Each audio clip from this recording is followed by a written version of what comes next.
Dan bulan November dan Desember ini tema besar dari gereja kita dalam 2 bulan ini adalah Walk with the Spirit. Berjalan dengan Roh Kudus, berjalan dengan Holy Spirit.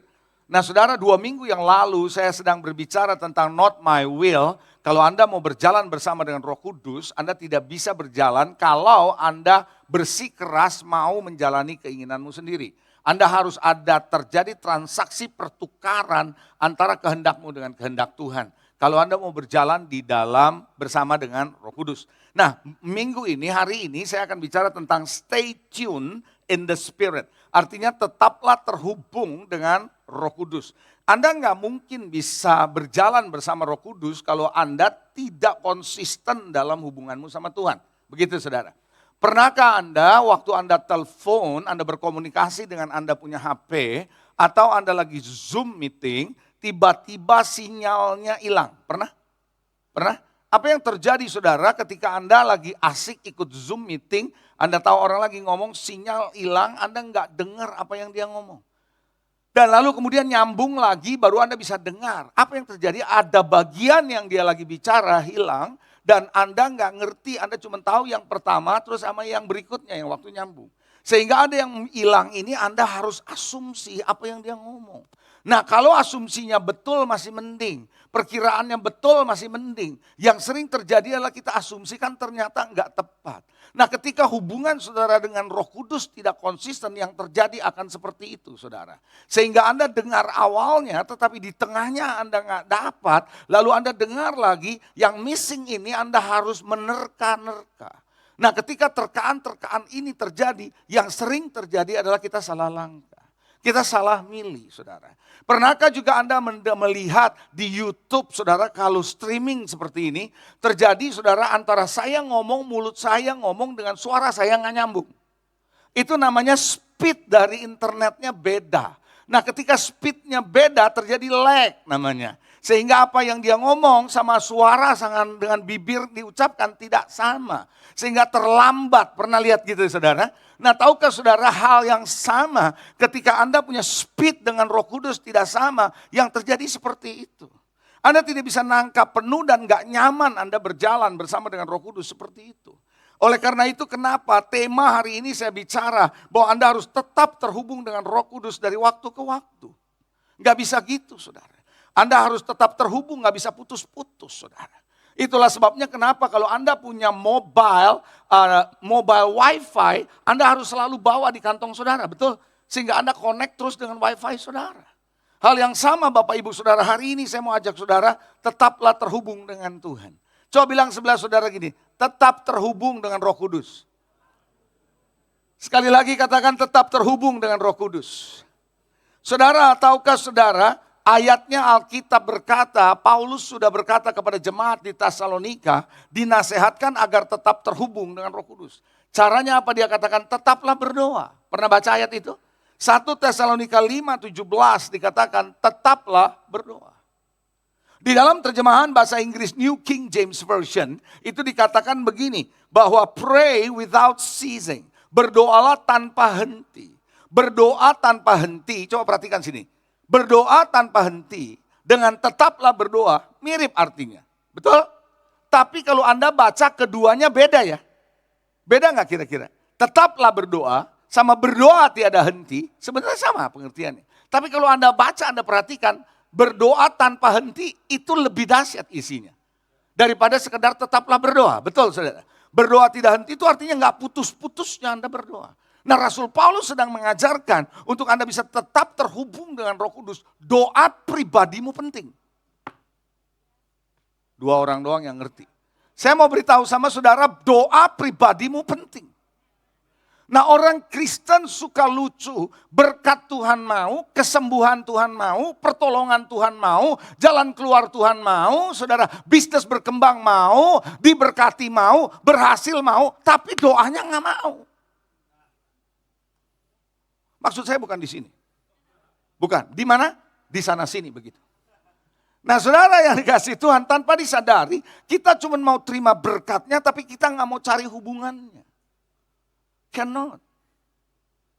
Itulah sebabnya kenapa Bapak Ibu Saudara, kita seringkali tanpa sadar beberapa pencapaian-pencapaian yang harusnya kita sampai, harusnya kita hasilkan, harusnya kita sudah berhasil, tertunda atau bahkan terhenti. Kenapa? Karena tidak konsisten. Upaya kita tidak konsisten. Fokus kita tidak konsisten dalam mengerjakan itu. Lalu kita lihat yang lain, lalu kita kepengen yang lain, sehingga apa yang kita mau capai terhenti. Pernah tahu ada seperti itu, saudara?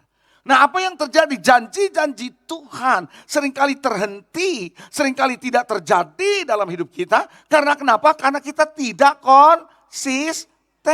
Dalam apa? Dalam membangun hubungan untuk ngedownload apa yang dari Tuhan. Oleh karena itu kekristenan ini, saudara, Anda mesti pahami betul-betul, saudara.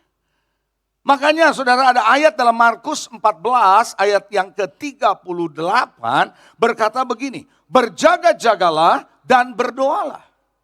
Berjaga-jagalah dan berdoalah supaya kamu jangan jatuh ke dalam Saudara, berapa banyak kita minta Tuhan hindari aku dari pencobaan.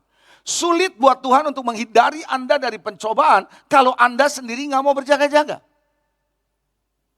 Betul nggak? Kalau kita sendiri nggak mau berdoa. Saudara, tahukah saudara Tuhan berkata jagalah hatimu dengan penuh kewaspadaan. Karena dari situ terpancar kehidupan. Pernah baca ayat itu? Saudara, kalau ayat ini bilang jagalah hatimu, siapa yang mesti jaga? Yang mesti jaga hati siapa? Kita. Tapi kita berdoa, Tuhan jagai hati saya. Yang mesti jaga hati siapa? Kalau ayat itu bilang jagalah hatimu dengan penuh kewaspadaan. Kita yang mesti jaga. Tapi kita nggak mau jaga, kita suruh Tuhan yang jaga. Lalu kalau hati kita gagal, kita bilang kenapa Tuhan jaganya nggak benar? Loh saudara yang dikasih Tuhan, kita harus tahu bahwa hidup ini fragile, hidup ini rapuh, hidup ini ringkih. Kita harus banyak doa.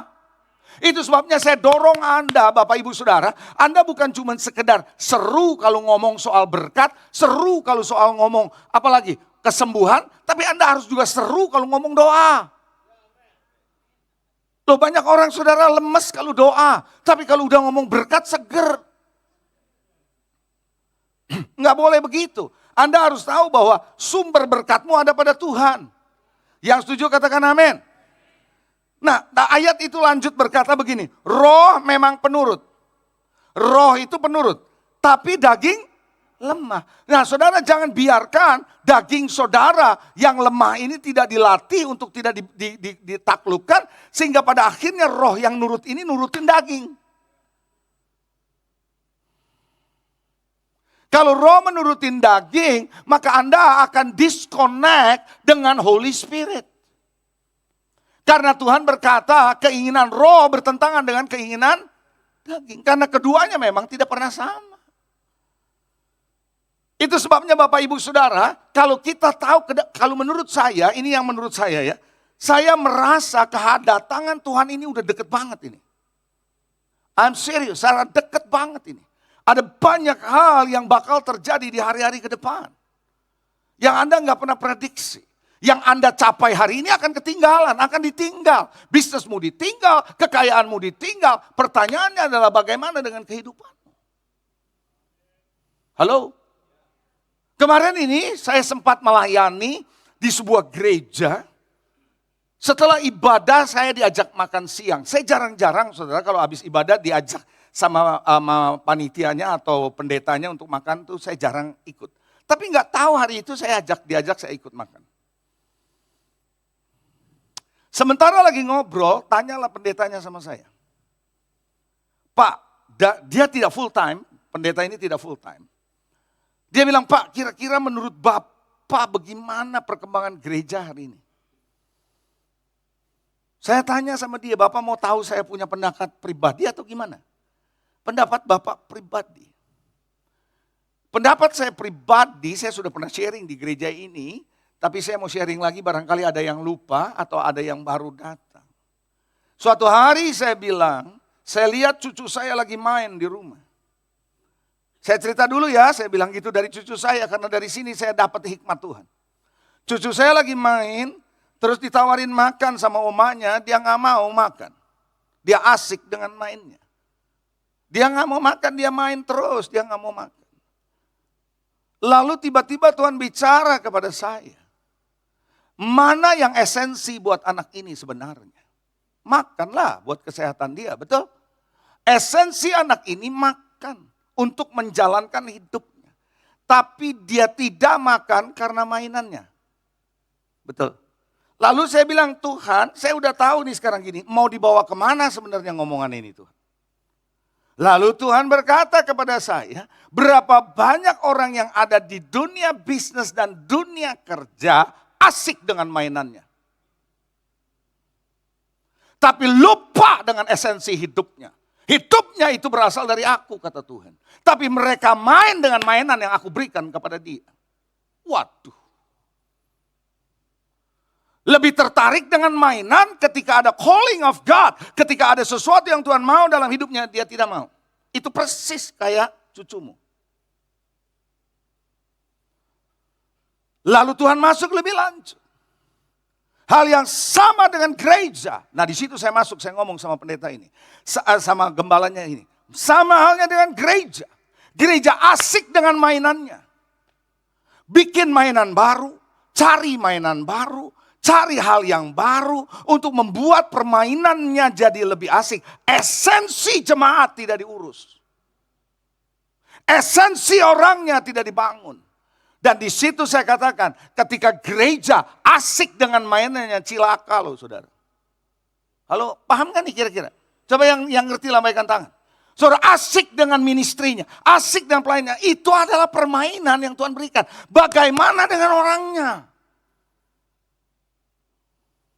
Saudara, saya mau ajak saudara, Anda harus tahu bahwa hidup ini esensi hidup Anda adalah ada pada diri pribadi masing-masing. Yang setuju sama saya boleh katakan amin. Paham ya saudara ya? Nah mari kita lihat slide saya berikut ini saudara. Konsistensi dan prioritas saudara akan menentukan kontinuitas dan kualitas dari apa yang Anda kerjakan maupun hubunganmu dengan sesama atau dengan Tuhan. Konsistensi saudara, prioritas saudara dalam hidup ini akan menentukan kontinuitas hasil kerja, hubunganmu, bahkan kualitasnya akan ditentukan oleh itu. Kalau Anda tidak konsisten, entar kerjain, entar enggak, entar doa, entar enggak, entar datang, entar enggak, entar fokus, entar enggak, pasti Anda nggak akan continue dalam hubunganmu sama Tuhan. Pasti kualitasmu gak baik sama Tuhan. Tapi kita berharap Tuhan berkati kita.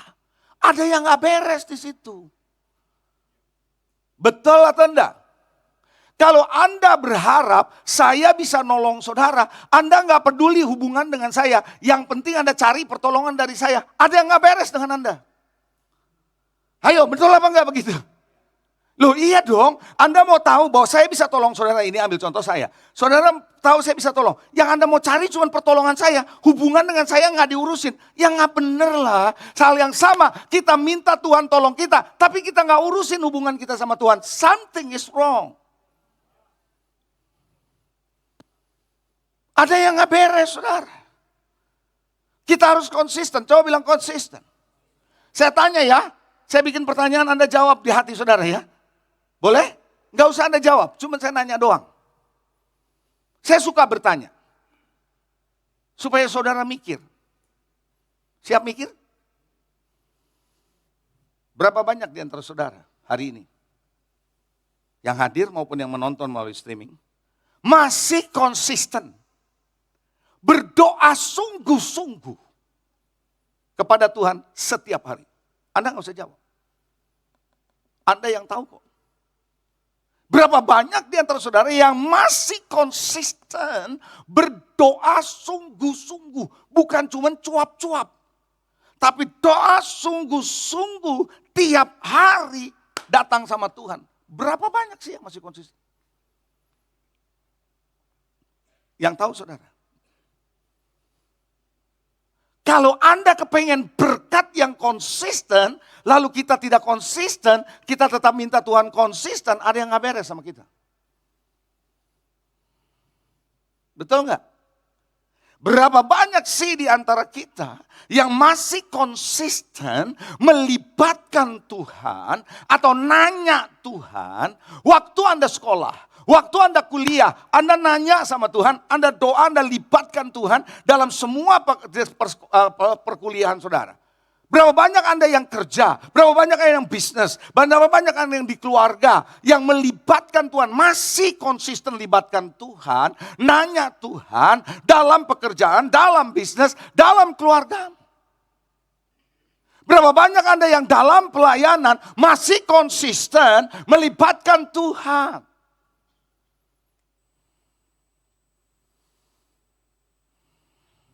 Saya suka bercanda dengan beberapa pastor dari gereja-gereja. Kalau lagi ngobrol. Bercandanya gini. Bercanda, tapi nyelekit juga. Dulu gereja waktu kecil, saya bilang. Dulu gereja sumber daya terbatas. Mau lakukan apapun dananya terbatas. Doa sama Tuhan. Betul? Loh, anak-anak saya juga kalau mau minta apapun yang dimana kita nggak bisa sediain, kamu doa aja sama Tuhan. Gitu kan? Tapi begitu gereja besar, duit banyak, nggak nanya Tuhan tuh. Nanya bendahara, duit ada berapa. Kita nggak nanya Tuhan. Kita nanya bendahara. Karena sekarang kita beralih dari mengandalkan Tuhan kepada mengandalkan bendahara. Come on. Dan apa yang terjadi tanpa disadari Bapak Ibu Saudara, kita tidak konsisten. Betul? Masih kau libatkan Tuhan atau enggak? I don't know, Anda yang jawab. Berapa banyak di antara saudara yang masih konsisten merenungkan firman Tuhan setiap hari? Saya jamin Anda konsisten makan tiap hari. Konsisten enggak? Makan. Coba yang gak konsisten makan tiap hari. Seminggu sekali. Ada? Anda pasti konsisten tiap hari makan. Kita orang Kristen tidak kasih makan ke spirit kita konsisten. Hanya seminggu sekali Anda bilang itu buffet. Bukan buffet. Anda gak bisa makan yang seminggu punya makanan dalam satu hari. Betul gak? Masih enggak? Hari ini mungkin Anda tidak baca Alkitab tapi Anda dengar. Karena Alkitab ada yang dibacain kan? Anda dengar, persoalannya bukan Anda dengar, bukan Anda baca saja. Anda renungin gak itu? Ada banyak orang bilang, saya gak punya waktu untuk hal itu. Saya mau beritahu saudara, ada sesuatu yang gak beres. Waktu kita gak punya kerjaan, minta Tuhan dikasih kerjaan, gak ada waktu sama Tuhan. I'm sorry to say, bahwa ada yang gak beres dalam hubungan kita sama Tuhan kalau begitu. Betul gak? Waktu kita gak punya kerjaan, minta kerjaan gak sama Tuhan? Didoain sama gembalanya, didoain sama ketua home-nya, didoain supaya dapat kerjaan. Begitu dapat kerjaan, gak ada waktu sama Tuhan tuh. Maksud saya bukan di sini. Di mana? Di sana sini. Kenapa sekarang Anda beralih from the giver to the gift? Anda beralih dari yang memberi kepada pemberian.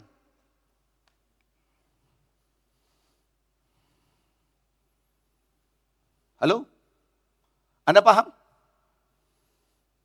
Petrus tidak konsisten waktu jalan di atas air. Dia sekali waktu dia bisa jalan, sekali waktu dia tenggelam. Elia tidak konsisten dengan Tuhan. Sebelumnya dia bisa mengalahkan 450 nabi-nabi Baal. Tetapi suatu ketika dengar ngomongan Isabel, dia masuk ke dalam goa. Tidak konsisten. Demas tidak konsisten mengikuti Paulus. Dia meninggalkan Paulus mencintai dunia karena tidak konsisten. Makanya dengar, orang Kristen yang tidak konsisten imannya sama Tuhan, hubungannya sama Tuhan, bisa pindah server. Ngerti pindah server gak?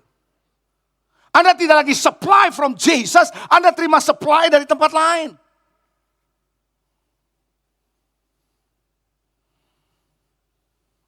Makanya Paulus berkata kepada jemaat di Galatia, dia bilang tetaplah engkau terhubung dengan Roh Kudus. Dengan apa dia katakan? Hiduplah oleh Roh, maka engkau akan dipimpin oleh Roh, dan kemudian engkau menghasilkan buah Roh, dan ketika engkau menghasilkan buah Roh, engkau akan menjadi milik Kristus.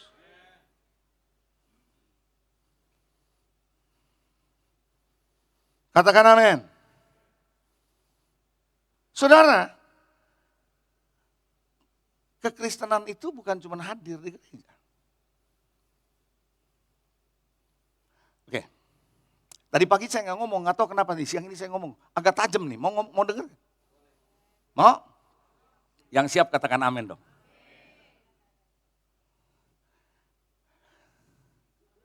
Tarik nafas dulu. Saudara pikir orang yang datang ke gereja bertobat semua? Saya nggak pernah mengasumsikan orang yang datang ke gereja pasti bertobat semua. Belum tentu. Makanya khotbahnya harus tajam untuk orang ini bertobat.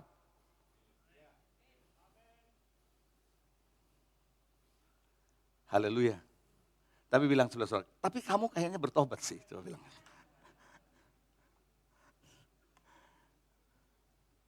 Billy Graham pernah bilang, khotbah yang tidak membuat resah orang yang berdosa, itu bukan khotbah. Billy Graham loh yang ngomong. Billy Graham bilang sebuah khotbah harus membuat orang yang berdosa hidup dalam dosa, resah hidupnya waktu dengar itu.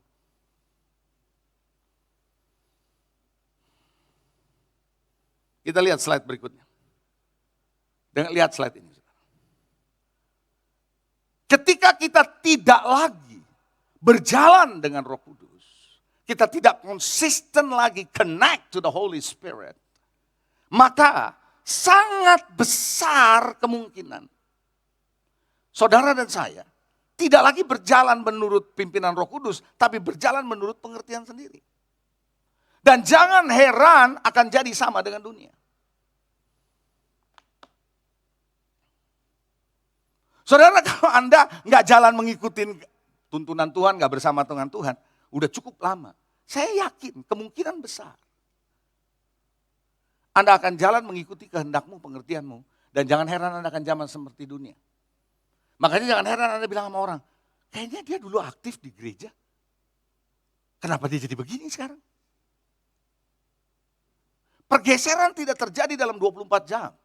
Seorang nabi bisa menjadi nabi palsu tidak terjadi dalam 24 jam. No. Tapi pergeseran dari awal, waktu pertama dia sharp, dia tajam dengan hal-hal yang namanya spiritual sebagai seorang nabi. Tapi ada pergeseran di hati, pergeseran di pikiran, pelan tapi pasti. Dari waktu ke waktu, dari hari ke hari, minggu ke minggu. Lama-lama dia bergeser dari nabi yang benar menjadi nabi palsu. Kepalsuan itu bukan nubuatnya yang palsu, tapi dirinya menjadi karakternya yang gak benar. Halo? Amin? Coba bilang sebelah saudara, tetap terhubung. Coba bilang. Saudara dulu ya di acara TV ya. Gak tahu kalau sekarang ya, saya udah jarang sih nonton TV. Kalau di TV itu ada bilang gini, jangan kemana-mana. Ya, dan dia bilang, saya akan kembali setelah pesan-pesan berikut ini, gitu ya. Stay tune, maksudnya gini, kalau kamu lihat, ada iklan, jangan kemana-mana, nanti kamu akan ketinggalan. So stay with me, stay tune, itu maksudnya. Kadang-kadang dalam hidupmu ada promosi di tengah-tengah. Jangan kemana-mana, Tuhan akan kembali setelah itu. Stay tune. Kita akan masuk penyebab kenapa orang tidak konsisten dalam hubungannya dengan Roh Kudus. Anda siap? Yang siap katakan amin dong. Amin. Kasih tos kiri kanan saudara, siap bilang gitu saudara. Ya. Saya dapati ada beberapa hal dengan cepat saya mau sampaikan. Yang pertama, tidak ngerti sepenuhnya hidup kekristenan yang sejati. Kekristenan yang saya maksud adalah kekristenan sejati, bukan Kristen-Kristenan. Kalau Kristen-Kristenan persis kayak mobil-mobilan. Kalau mobil-mobilan itu mobil bener apa bukan? Bukan, itu mobil mainan namanya mobil-mobilan. Kalau rumah-rumahan apa artinya? Rumah beneran? Tidak, rumah mainan namanya rumah-rumah. Jangan jadi Kristen-Kristenan. Kalau Kristen-Kristenan namanya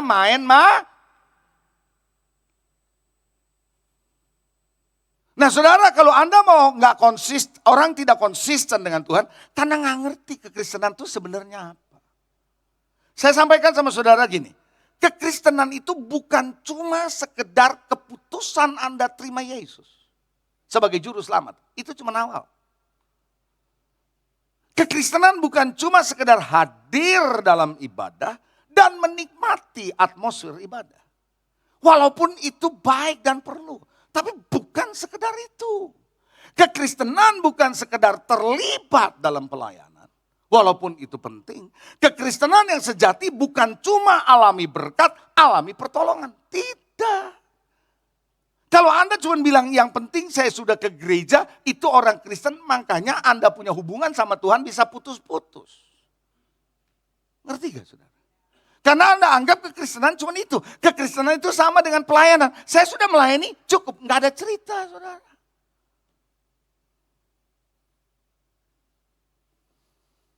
Saya tetap doa pribadi. Ketika saya ada doa dengan tim full time di gereja, di siang hari saya tetap doa pribadi. Karena nggak bisa digantikan pertemuan doa ini dengan pertemuan doa saya bersama Tuhan. Nggak bisa digantikan. Oh come on. Halo? Coba bilang saudara-saudara, masih dengar? Kekristenan sejati esensinya adalah iman dan transformasi hidup. Maka tadi saya bilang gak semua orang di gereja bertobat. Hidup baru dalam Tuhan gak semua. Kekristenan itu dimulainya dari iman karena Alkitab jelas bahwa kebenaran itu nyata yang bertolak dari iman, memimpin kepada iman, dilanjutkan dengan Ibrani menulis yang menyempurnakan iman. Kekristenan itu starting point-nya adalah trust in God, percaya sama Tuhan, iman. Dan mengubah hidupmu. Kalau Anda punya kekristenan sebagai orang Kristen dan 5 tahun yang lalu, 10 tahun yang lalu masih sama sekarang, ada sesuatu yang Anda harus tanya dengan dirimu. Sorry to say. Artinya ada sesuatu yang belum mengalami transformasi dalam hidup kita. Kita harus minta mercy of God. Kita harus minta belas kasihan Tuhan agar supaya kita ngalamin transformasi. Kekristenan yang sejati bukan cuma hanya tadi saya bilang hadir, tapi penyelarasan tujuan hidup saudara. Ketika Anda menjadi orang Kristen, tujuan hidup saudara bukan lagi Anda yang apa yang Anda mau, tapi apa yang Tuhan mau.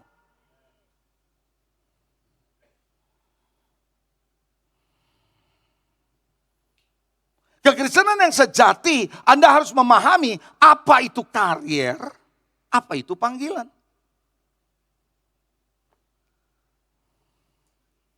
Banyak orang hilang panggilannya karena ada di dalam kariernya.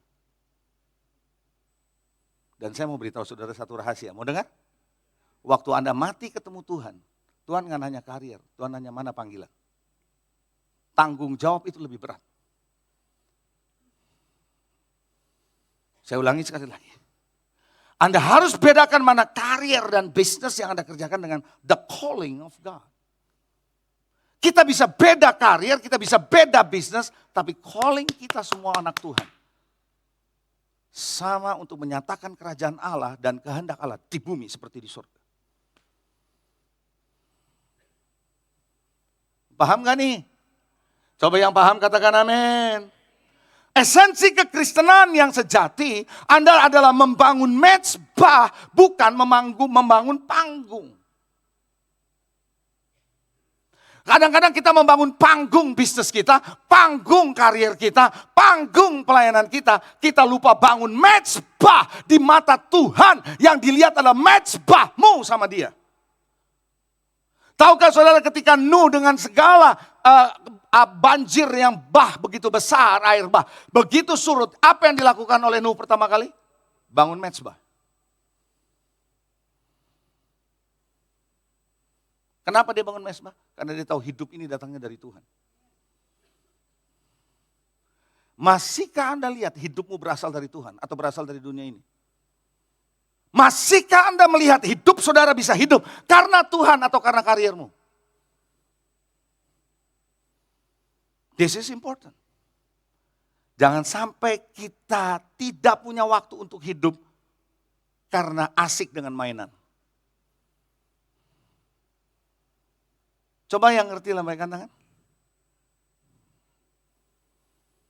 Tahukah saudara ada ayat yang bilang segala sesuatu kalau tidak berdasarkan iman adalah dosa. Pernah baca ayat itu? Itu ada loh dalam Roma 14:23. Bagian terakhir, segala sesuatu yang tidak berdasarkan iman adalah dosa. Waduh. Saya lihat arti dosa. Persis sama seperti aslinya. Hamartia. Tahukah saudara ketika Anda tidak melakukan dengan iman sebagai landasan Anda. Minggu lalu istri saya bicara soal iman. Kalau Anda tidak bicara dengan berjalan dalam iman, Anda akan geser dari rencana Tuhan. Dosa, hamartia.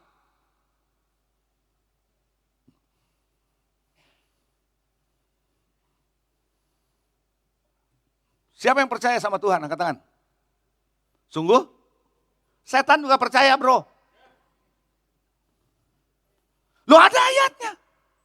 Kamu percaya sama Tuhan? Baik katanya, Yakobus bilang. Setan-setan juga percaya dan gemetar. Kita percaya pun belum tentu gemetar. Apa artinya dia gemetar? Dia tahu nasibnya babak belur sama Tuhan. Percaya kok ada Tuhan. Lah kita bilang kita percaya. Nggak pernah gemetar tuh. Gemetar cuma waktu flu.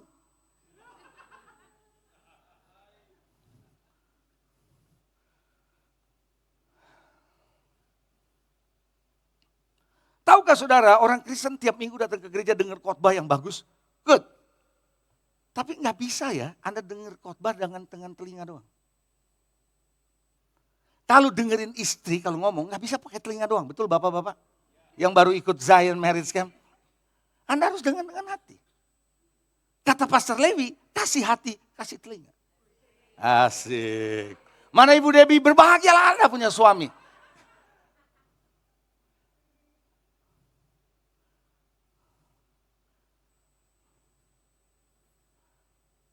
Ibrani 4 ayat 1-3, ayat ini penting untuk Anda baca.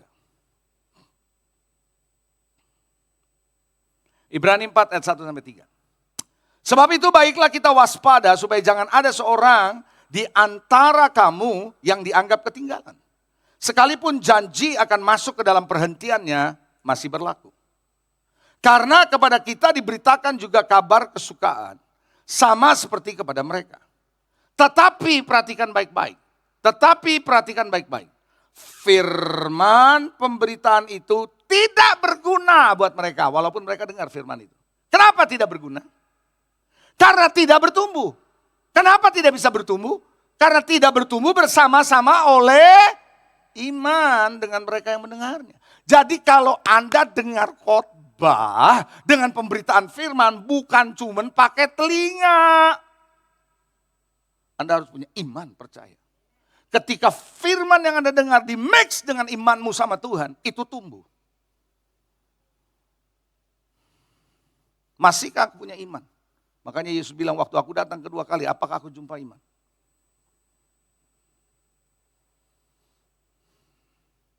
Karena kita berpikir, yang penting gue udah ke gereja, udah nongol, gue udah melayani, selesai. Gak ada cerita, itu akan dilihat oleh manusia. Yang Tuhan lihat gak cuma itu. Halo, amin. Tuhan lihat karunia-karunia, ngusir setan, mujizat, nubuatan. Itu karena manusia lihat. Tapi Tuhan bilang, aku gak kenal kamu. Yang kedua, kenapa kita tidak terhubung dengan konsisten? Karena fokus kita geser. Saudara, kemarin kita banyak sesi foto tuh di situ. Sesi foto aja mesti fokus. Fokusnya gak enak tuh, blur gitu ya. Anda punya fokus kalau geser bahaya. Pasti gak ada hubungan lagi sama Tuhan. Demas yang menjadi asisten Paulus. Saya mau tanya sama saudara, Paulus itu rasul besar ya? Rasul hebat ya? Kira-kira kalau Anda nempel terus sama Paulus nih, kalau dia masih hidup. Tiap hari Anda nempel kemana dia. Saudara yakin Anda akan bertumbuh dengan baik? Mestinya gitu ya. Tapi kenyataannya Demas yang asistennya Rasul Paulus meninggalkan Paulus karena kata Paulus jelas dia bilang karena dia mencintai dunia. itu pindah server.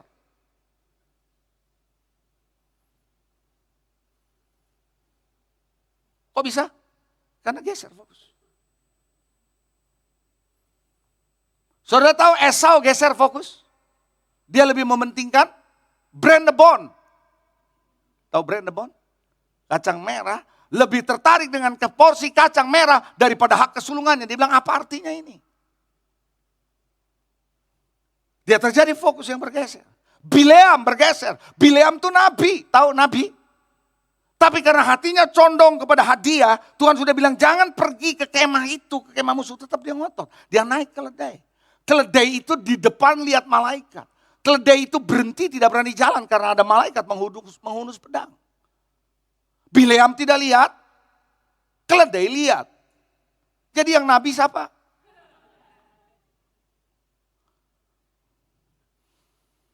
Kenapa bisa begitu? Kok seorang nabi gak bisa lihat malaikat? Karena fokus geser. Jangan heran kalau Anda fokus geser. Dari Tuhan lihat laut, Anda bilang itu hantu bukan Tuhan. Fokusmu geser. Walaupun Tuhan mau nolong, Anda tidak lihat Tuhan sebagaimana seharusnya. Karena Anda dipenuhi dengan keadaanmu, fokusmu geser. Connection Anda detach, lepas. Kita lihat slide saya berikut ini. Ketika fokus saudara bergeser, hubunganmu dengan Roh Kudus pun mengalami pergeseran pasti. Betul enggak? Kalau Anda di rumah fokusnya enggak lagi sama keluarga, enggak lagi sama istri, geser pasti.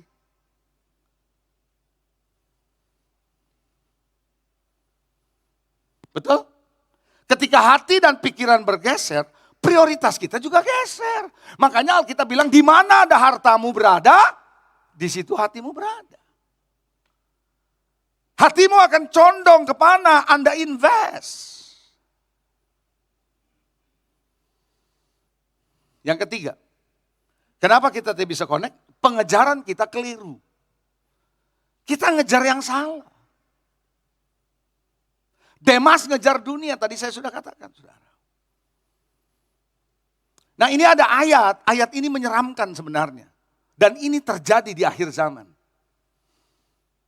Bergeser, pengejarannya keliru. Yuk kita lihat, Roma 16, ayat 17-18. Oke? Oh haleluya. Saya berharap Anda nangkap sesuatu siang ini. Anda dapat apa yang perlu Anda ketahui. Roma 16, 17, 18. Tetapi aku menasihatkan kamu, kata Paulus, saudara-saudara, supaya kami waspada terhadap mereka. Siapa mereka? Yang bertentangan dengan pengajaran yang kamu telah terima. Paulus ngajar, ternyata ada pengajar-pengajar lain yang beda nih. Yang bikin ngawur nih, bisa bikin bangun belief system yang salah nih. Yang menimbulkan perpecahan dan godaan. Hindari mereka. Apa kata Paulus? Kata Paulus kepada orang-orang ini. Kalau kamu terima ada sesuatu pengajaran yang beda nih, yang bisa bahaya, bisa menimbulkan perpecahan, hindari orang itu.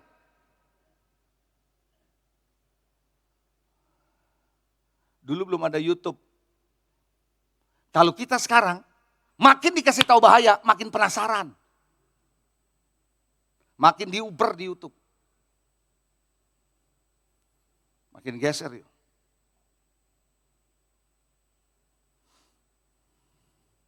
Sebab, kata Paulus, orang yang begini enggak melayani Kristus. Tapi perut mereka yang mereka layani. Kata-kata mereka muluk-muluk, bahasa mereka itu manis rasanya didengar. Tapi dia nipu orang siapa? Orang yang tulus hati seperti saudara. Yang tulus mau cari Tuhan, tapi Anda lupa ada orang yang geser saudara Anda. Dengar itu Anda masuk dalam jebakannya. Kalau Tuhan izinkan saya akan bicara tentang the trap of your life. Apa yang membuat kita terjebak dalam hidup ini? Halo?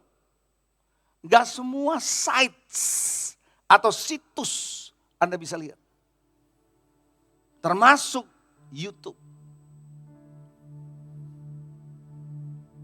Ada amin. Kita lihat slide berikut ini. Ini saya mau agak lama di sini.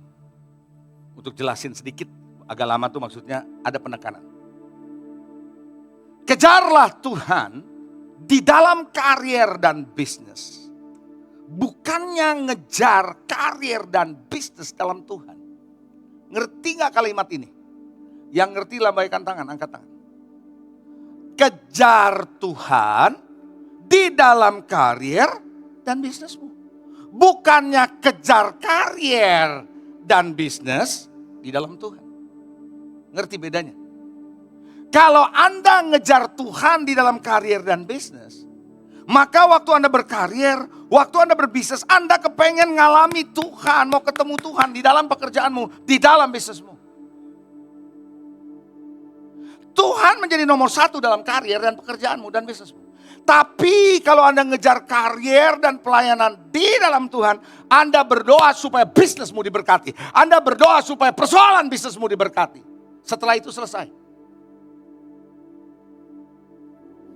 Kalau boleh, kalau saya ketemu dalam pelayanan, saya dapat rekan bisnis. Saya dapat rekan pekerjaan. Karier saya nanjak.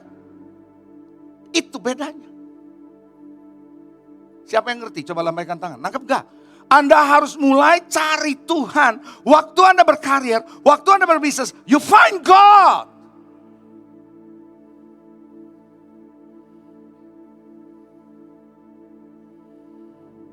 Jika Anda ngejar Tuhan dalam karier dan bisnis, Anda pasti fokus cari Dia di tengah kesibukan. Sekalipun Anda bilang, saya sibuk Pak. Karena Anda cari Tuhan di kesibukanmu, Anda akan punya waktu cari Tuhan di tengah kesibukan.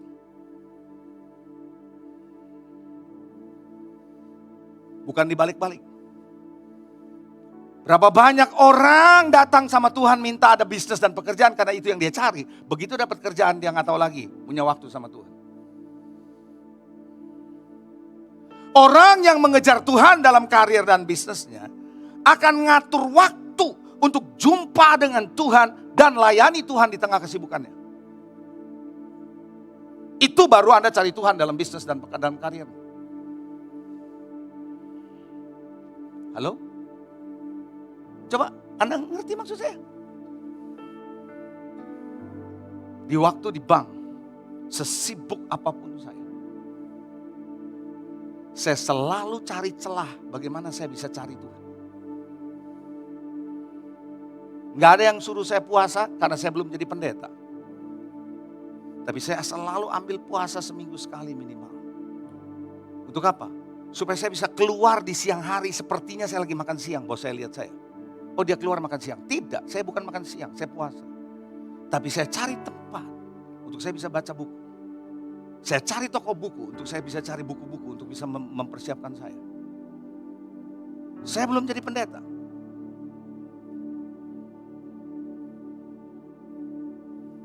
Kalau saya lagi rindu cari Tuhan di tengah kesibukan saya. Karena saya marketing. Ya, orang marketing tuh keliling-keliling. Di bank itu nggak mau disebut sales, padahal sales tuh sebenarnya. Kalau marketing kan lebih keren. Marketing representatif, padahal sales. Kayak saya itu.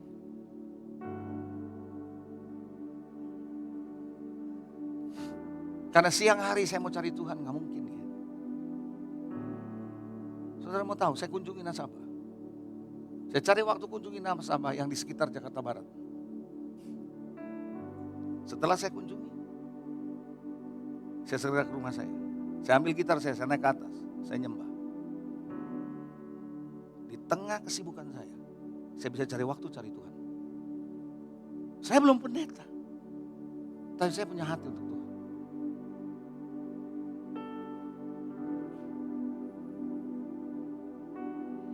Kesibukan tidak akan membuat saudara terlena untuk tidak cari Tuhan.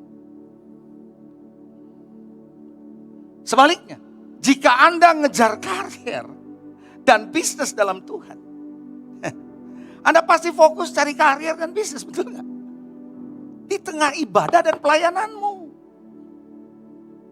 Even di dalam ibadah, even pelayanan, Anda tetap akan fokus kepada pekerjaanmu sama bisnismu.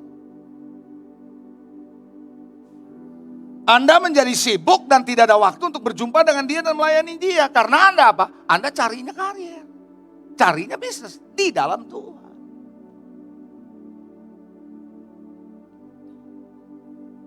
Halo? Anda siap gak sih terima makanan kayak gini? Coba yang siap lambaikan tangan. Coba bilang sebelah saudara, enjoy. Coba bilang gitu.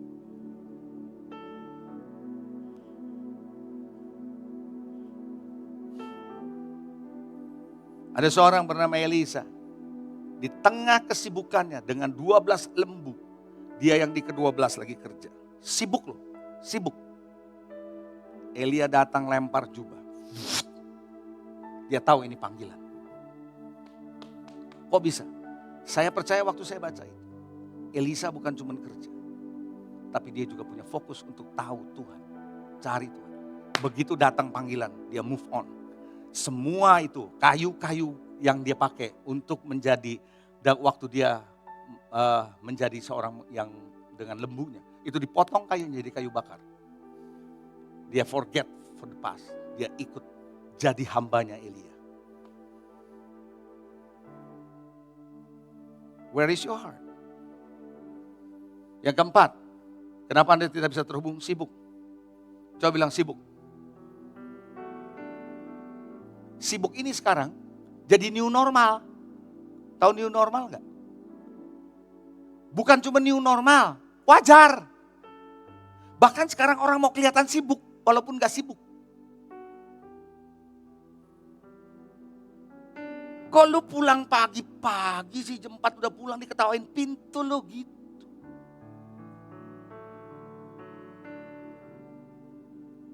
Gua kalau pulang jam 9 malam, jam 10 malam, baru keren.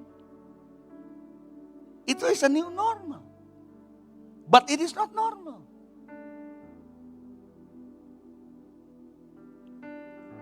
Kita pikir kita makin sibuk, kita makin baik. Tidak. Saya pernah dengar satu reel, walaupun belum tentu saya setuju ya. Saya ngomongin aja reelnya, jangan bilang saya setuju ya. Saya belum tentu setuju nih dengan reel ini. Enggak, sebenarnya saya enggak 100% setuju dengan ngomongan ini. Cuma saya ngomong aja, ya. Karena ini ada kaitannya dengan konteks yang lagi saya mau ngomong. Kopi yang termahal di dunia. Tahu kopi apa? Kopi yang paling mahal di dunia itu apa? Tahu nggak?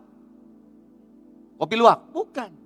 Kopi di mana Anda bisa ngopi santai sementara orang sibuk. Itu maksudnya.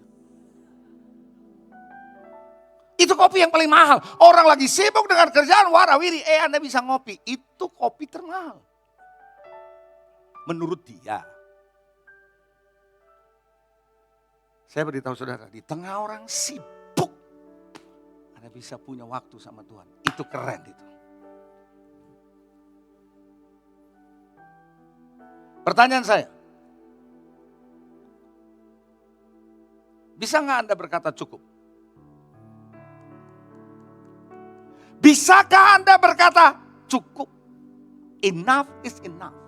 Bisakah Anda berkata tidak? Untuk hal yang bisa menambah kocekmu, tapi bisa mengurangi waktumu sama Tuhan. Saya ulangi pelan-pelan supaya Anda nangkep bahasa Indonesia. Saya nggak ngomong bahasa Inggris. Bisakah Anda berkata enough, cukup? Bisakah Anda berkata tidak? Untuk hal yang bisa menambah kocekmu dan rekeningmu, tapi menghabisi waktumu untuk Tuhan. Bisakah Anda berkata cukup? Bisakah Anda berkata no for this? Karena I know ada barter nih antara saya dan Tuhan dengan ini. Ikutin saya?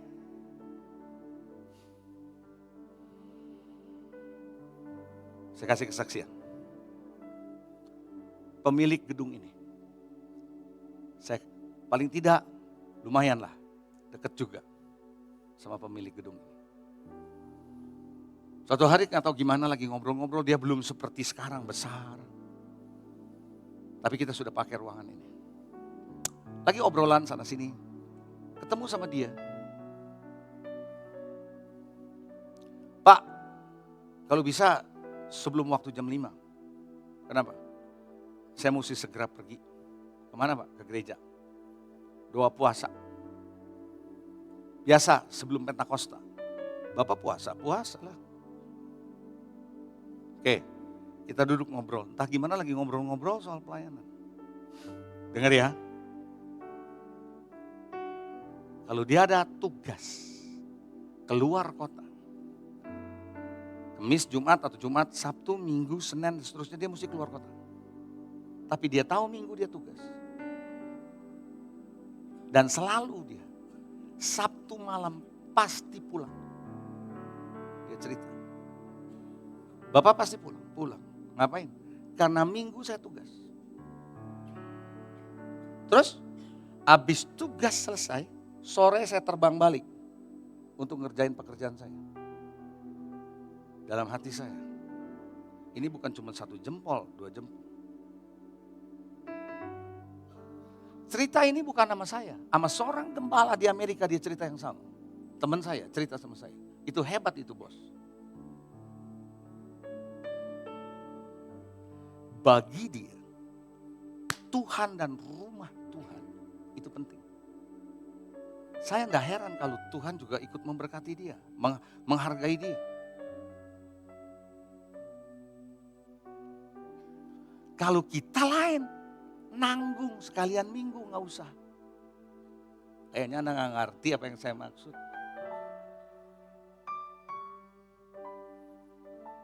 Look, I have to be serious with you. If you want to reconnect to God,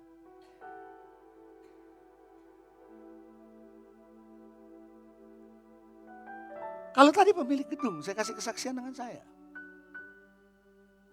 Di saat saya jadi general manager, dengan target yang besar di bank, bos saya presidir mau nolong saya. Dia bilang, Leo, ikut gua lo. Ikut kemana Pak? Golf. Saya nggak bilang golf dosa ya, dan golf salah. Anda main golf, main aja, nggak masalah kok. Bukan itu yang saya maksud. Jangan Anda ambil poinnya salah di sini.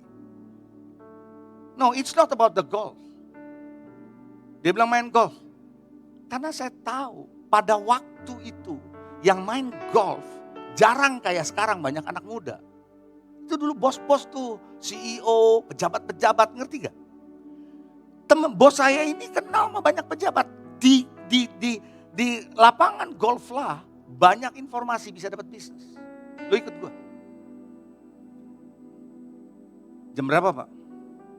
5 pagi kita tee off jam 6. Sebelum jam 6, setengah 6 kita turun. Dia ikut saya. Jam 5. Kenapa lu gak bisa bangun? Bukan gak bisa bangun dalam hati saya. Ini jam doa saya.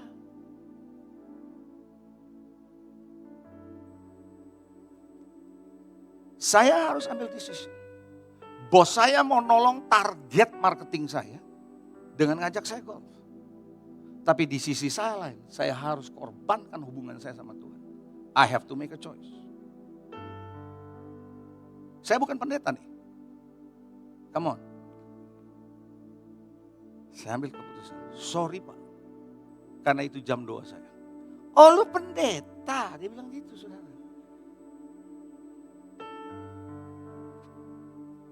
Pulang saya bilang sama istri saya. Mungkin istri saya udah lupa. Kamu harus doa. Karena dia bilang, gue pengen lihat Tuhan lu bisa tolong lu. That is the challenge of my faith. Tapi saya bersyukur. Tuhan hargai keputusan saya.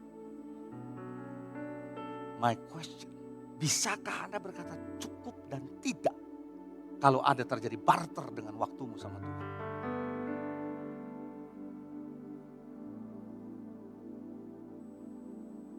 Amin.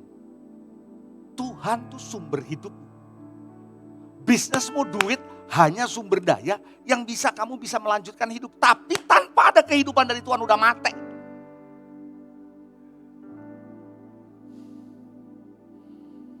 Bagaimana agar saudara dan saya bisa terhubung dengan Holy Spirit?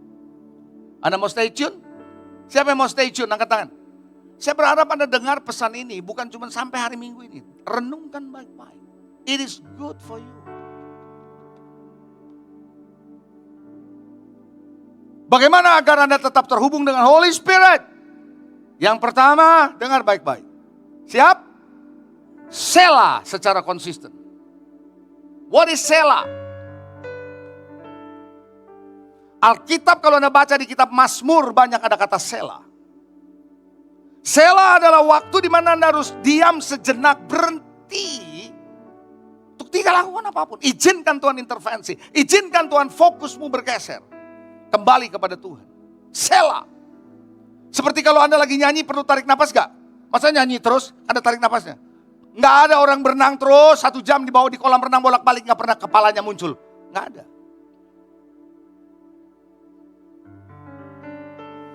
Mazmur pasalnya yang ketiga ayat 1 sampai dengan ayat yang kelima. Saya baca ya. Lihat ayat 1 sampai ayat 3. Mazmur Daud ketika ia lari dari Absalom. Berarti dikejar sama anaknya Absalom. Ini anaknya Bokasi nih. Tahu Bokasi? Kurang ajar. Dia ngejar bapaknya. Yang kedua, Tuhan, ya Tuhan, betapa banyaknya lawanku. Musuhnya banyak. Yang ketiga, banyak orang bangkit nyerang aku. Bukan cuma musuh, banyak orang bangkit nyerang aku. Yang ketiga, banyak orang berkata tentang aku, baginya tidak ada pertolongan daripada Allah. Banyak orang menghina aku, mana Tuhanmu yang nolong kamu? Ayat 1 sampai ayat 3 dengar baik-baik. Fokusnya kepada apa? Absalom ngejar dia, musuhnya banyak. Ada yang nyerang, ada orang yang ledekin dia, ada orang yang ngejek dia. Fokusnya kepada hal yang negatif yang dialami. Betul? Tapi muncul kata Selah. Ambil waktu sejenak sama Tuhan. Keluar ayat keempat. Maka ayat keempat bilang, tetapi engkau Tuhan adalah perisai yang melindungi aku. Engkau kemuliaanku yang mengangkat kepalaku. Dengan nyaring aku berseru kepada Tuhan. Ia menjawab aku dari gunungnya yang kudus. Dari segala fokus kepada musuh, kepada nyerang, orang hina dia. Selah. Membuat dia fokus ke Tuhan. God is good, God is great. Dan dia lihat pertolongan Tuhan ada pada dia. Anda harus punya fokus kembali kepada Tuhan dengan cara selah.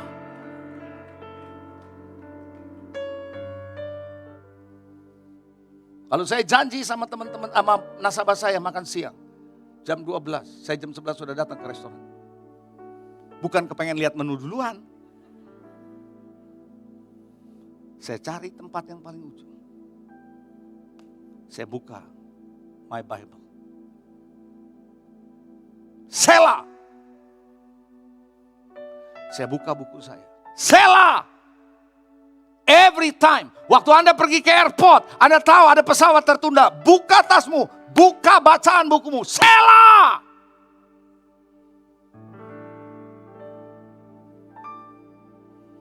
Konsisten.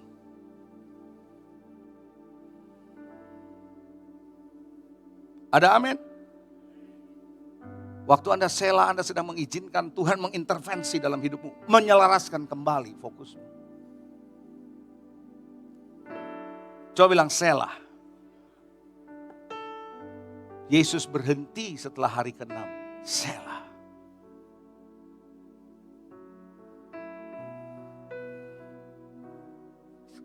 Yang kedua, bagaimana Anda bisa stay tune dengan Tuhan? Penyelarasan ulang harus terjadi. Siapa yang di sini suka pakai alat-alat kesehatan elektronik? Omron gitu, merek-merek gitu. Pernah? Pernah pakai? Saudara, alat elektronik dalam beberapa tahun ada elektronik tertentu yang harus dikalibrasi. Karena ketepatannya sudah nggak pas. Ukurannya bisa beda. Mobil aja juga perlu spuring. Betul? Kalau mobil perlu spuring, alat elektronik perlu kalibrasi. Saudara punya fokus, pandangan, tujuan itu perlu kalibrasi.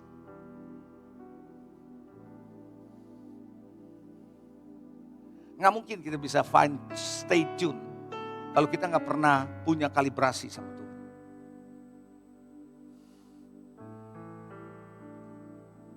Selah adalah penyelarasan ulang buat saudara punya pilihan-pilihan. Dan itu yang membuat saudara punya penyelarasan terjadi. Coba bilang penyelarasan ulang. Saya percaya lewat khotbah ini sebenarnya Anda pun lagi sedang diselaraskan. Tapi setelah selesai khotbah, itu keputusan Anda.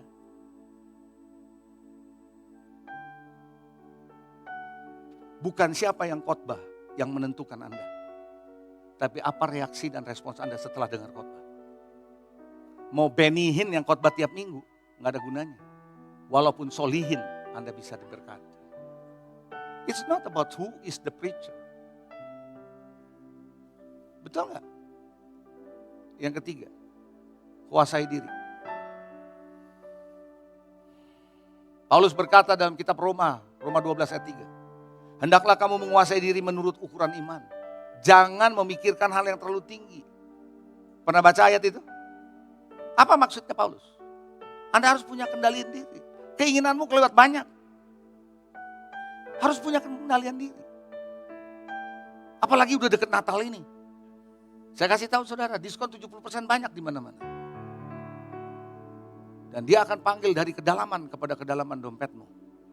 From deep calls unto the deep.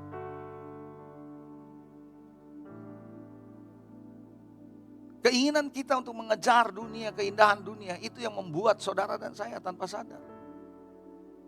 Kita tidak tertarik lagi perkara spiritual. Kuasai diri, coba bilang kuasai diri.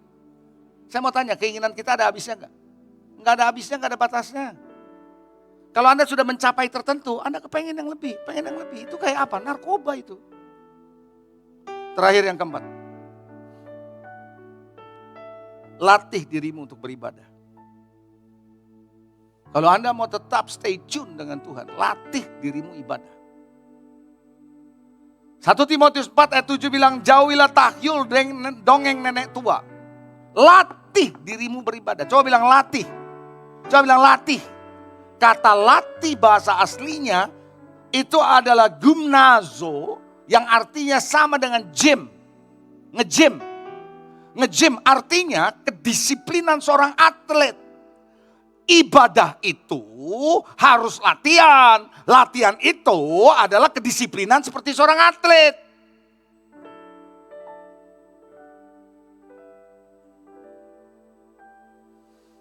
Seorang anak pinter piano dilesin sama mamanya.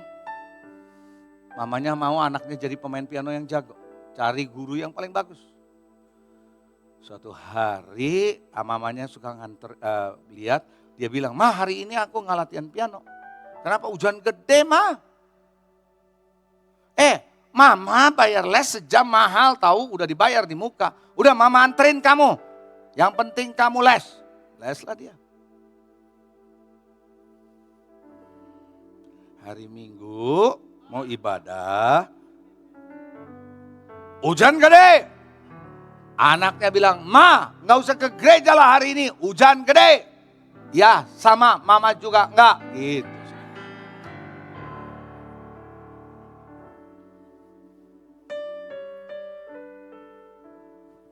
Kenapa? Karena Anda nggak melatih dirimu untuk ibadah.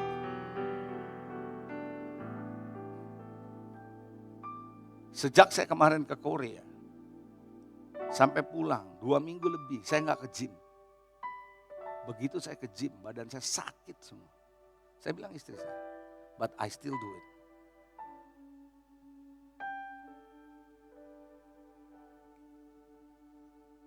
Paulus berkata, aku menguasai dan melatih tubuhku.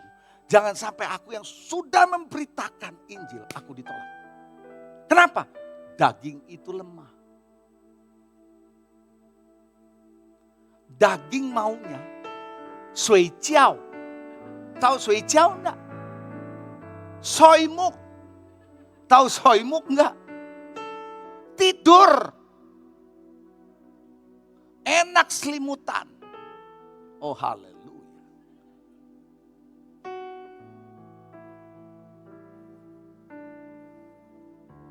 Kalau Anda mau punya connection yang on terus, latih dirimu. Membiasakan diri secara sengaja, itu baru latihan.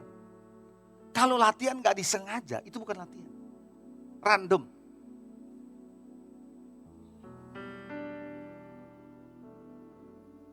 Karena itu Anda bisa taklukkan. Hari ini, mau stay tune dengan Tuhan? Jujur kita ngomong, saya ngomong belak-belakan loh di sini. Kita lebih memilih apa yang menjadi kedagingan kita.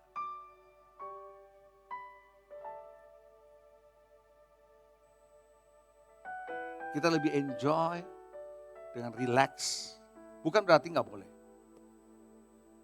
Tapi kita lupa ibadah itu perlu latihan. Tahu nggak saudara, doa pagi itu perlu latihan? Hah? Latihannya apa? Bangun pagi. Setuju gak?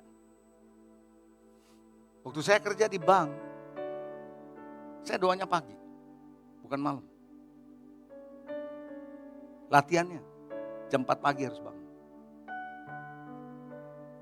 Weker dinyalain. Belum jadi pendeta nih, jam 4 pagi. Tapi saya tahu kok pergumulan orang yang susah bangun pagi. Bangun pagi, kering, matiin, tidur lagi. Ya. Seminggu begitu bergumul saya. Sampai satu titik saya bilang, kalau begini terus saya gak bisa bangun. Saya taruh weker saya jauh. Jadi begitu dia bunyi, kaki saya injak tanah, saya berdiri. Saat itu saya sikat gigi. Saya keluar dari rumah saya di Puri Indah. Saya jogging. Setelah segar, saya mandi, saya doa. Saudara, Anda jangan lihat saya sekarang full time. Terang aja pendeta, pastor full time punya waktu. Kita duduk sama-sama. Ayo, saya mau tahu, you sibuk kan? Gue pikir gue kagak sibuk apa? Waktu gue dari jadi bank, enak aja. Tapi bisa gak yuk jam 4 pagi bangun? Pembantu belum bangun, saya sudah bangun. Because I know hidupku dari dia. Semua bisnis yang aku dapatkan, pekerjaan aku yang dapatkan naik terus, it's from God. Rumah yang saya bisa beli itu from God. Masih ingat gak sih semua yang Anda miliki itu dari Tuhan? Anda ingat? Anda ingat? Jangan lupakan Tuhan dong.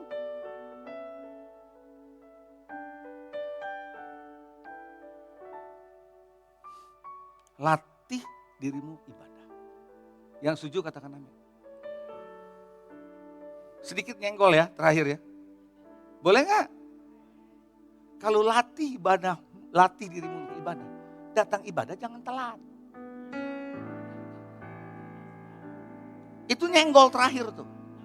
Sebelum saya tutup. Jam berapa nih? 10:30. Belum ibadah kok. Maksud lo? Masih pujian. Oh, kalau pujian belum ibadah.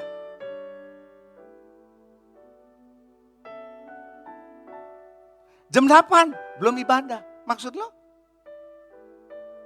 Jadi ibadah jam berapa? 8:30 nanti waktu mau khotbah. Ada lagi. Melatih dirimu on time. On time perlu latihan? Halo? Betul gak perlu latihan?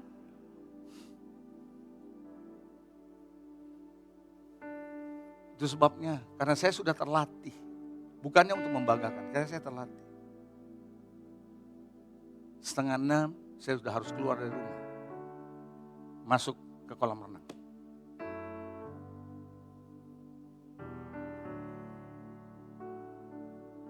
Setengah 6, 6:30, sorry. Jadi sebelum itu, is my time with God. Kalau Anda gak konsisten, gak mungkin Anda bisa dengar Tuhan bicara. Tapi berkatnya mau, pertolongannya mau. Piye Thomas? Paham sampai di sini? This is the heart of the father of the house. Untuk mengajarkan saudara. Yuk, jadilah orang Kristen yang berdiri kuat. Saya ajak saudara bangkit berdiri. Lebih dalam lagi. Silakan tim praise and worship boleh maju ke depan.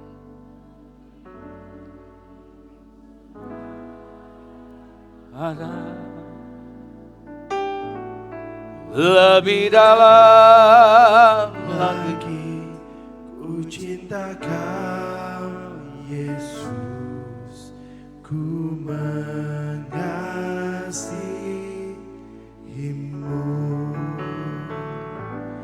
Lebih dalam lagi ku rindukan Jesus, Jesus. Tuhan. Come on, Jesus. Lebih dari segala yang ada. Lebih dalam. Lebih dalam. Syarala barala barala barala barala barala baya Ku shikarala cinta barala. kau Yesus, ku mengasihimu. Satu hal yang kupinta, hal yang ku rindukan, ya Tuhan. Apa yang menjadi kerinduanmu? Selalu berada di dekatmu, Berada di dekatmu. dengan segenap hati, dengan segenap jiwa, ku menanti di hadiratmu. Satu hal yang rindukan, ya Tuhan, selalu berada di dekatmu, dengan segenap hati, dengan segenap jiwa, Oh, menanti di hadiratmu. Lebih dalam lagi ku rindu Kau Tuhan, amin. lebih dari segala yang ada. Lebih dalam lagi ku cinta Kau Yesus, ku mengasihi. Sementara musik menyanyikan lagu ini, ada berapa banyak di antara saudara saat kau dengar firman Tuhan, kau disadarkan, kau seperti ditegur, ditemplak, membuat kau sadar semua yang Anda miliki itu kan dari Tuhan, termasuk hidupmu. Tapi kenapa pergeseran terjadi? Kita lebih tertarik dengan mainan yang diberikan Tuhan daripada hidup yang diberikan oleh Tuhan. Kita lebih suka bermain dengan permainan-mainan yang ada. Bahkan cari mainan baru. Minta Tuhan berikan mainan baru. Tapi ketika ada mainan yang baru ditambahkan, kita makin tidak punya fokus lagi untuk hidup yang diberikan kepada Tuhan. Siang hari ini ketika kau dengar firman, kau seperti disadarkan. The Holy Spirit is good. Roh Kudus baik dan mengasihi. Untuk membuat saudara tidak keluar dari track. Untuk supaya saudara tetap stay tuned with the Spirit. Tetap terhubung dengan Roh Kudus. Siang hari ini engkau seperti diingat. Mungkin ada beberapa, kupingmu mungkin bisa merah waktu dengar ini. Engkau mungkin terdiam, tersentak. Tapi it is good. Karena Tuhan mengasihi. Daripada dibiarkan. Tuhan memanggil Anda kembali. In the last days, di hari-hari terakhir. To come back, to kembali kepada Dia. I'm coming back to the worship of God. Kalau ada di antara saudara hari ini yang mendengar firman, dan Anda seperti ditegur. Saya tidak tahu tegurannya apa, saya juga nggak perlu tahu. Tapi engkau merasa, itu saya perlu berubah. Saya perlu dibaharui, saya perlu dipulihkan. Saya perlu kembali reconnect dengan Tuhan. Kalau Anda orangnya, Anda boleh angkat tangan kananmu tinggi-tinggi, saya mau berdoa buat saudara. Siapapun saudara, Anda gak perlu malu. Kau tahu, you need God di hari-hari. Ada kesalahan yang sudah pernah dilakukan? It's okay. Tapi Tuhan mau engkau stop it and start the new thing. Memulai yang baru. Tuhan, aku berdoa untuk yang mengangkat tangan di hadapan. Ada begitu banyak mungkin yang membuat mereka fokusnya tidak lagi ke Tuhan. Pengejarannya mulai berbeda. Tidak lagi ada kesempatan kepada yang memberi hidup. Karena lebih banyak kepada mainan yang diberikan oleh yang memberi hidup. Tuhan, aku berdoa untuk yang mengangkat tangan hari ini, biarlah Tuhan pesan message ini. Bukan cuma sekedar mengejutkan, menegur, membukakan, tapi menyegarkan kami. Kembali bahwa ada harapan di hadapan kami. Sehingga engkau berbicara seperti itu. Sehingga kami tidak terlena dengan kesibukan kami.